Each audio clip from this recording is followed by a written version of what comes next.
Bud Collins joins me now. What a display from Federer. What do you make of the tears? It was 4 years ago with Rod Laver standing there presenting him with the winner's trophy that Federer got emotional. Different sorts of tears tonight. Yes, because he was the victor then, but we found out that the rain, R-E-I-G-N, from Spain has fallen on this concrete plain right here in Melbourne. And plays two great players, Chris, but the rectangle was not big enough for two. One guy, Rafa, came through. And rivalries now, Pete Sampras wasn't going to hire a defense lawyer or anything like that, but he has a defender in Rafa because he still has the record of 14 major championships, and that may go on for a while because the next stop in majors is Paris. They'll play probably before that, probably in Rome. But rivalries have been really what the game has always needed and has had. The first rivalry, really, that excited Americans about tennis was Big Bill Tilden from Philadelphia and Little Bill Johnston from San Francisco. They played in 6 U.S. finals, Tilden winning 5.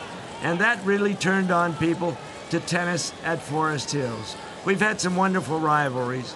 Martina Navratilova getting ahead of Chris Evert just a little bit, 37-33.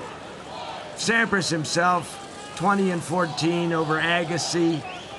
John McEnroe and Bjorn Borg, 7 apiece.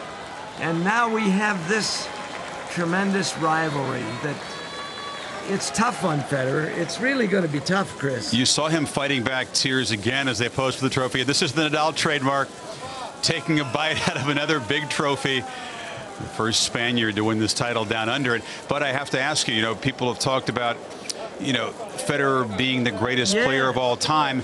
Rafa seems certain he'll catch the 14 and pass it, but can he be considered the greatest of all time if he's outplayed by a rival in his prime? I don't think so. I don't think so. He has a long career ahead of him, but he can't beat Nadal. His backyard Wimbledon was stolen from him by Nadal. Now, what about this guy? He's only 22. He might be the one to pass Sampras if it happens. Well, here are some numbers, Bud. You're right. At 22, he's got 3/4 of the career slam and has to be considered obviously a contender at the U.S. Open, beaten by Andy Murray in the semifinals last year. Rafa, all of a sudden, if you project forward and he can continue to win majors on the hard courts and back up a Wimbledon, all of a sudden he becomes a contender for the greatest of all time title, huh? It took Sampras from 1990 to 2002 to rack up those 14. Now, Federer has come very close in only 7 years. But what would you say? Federer might not win another major.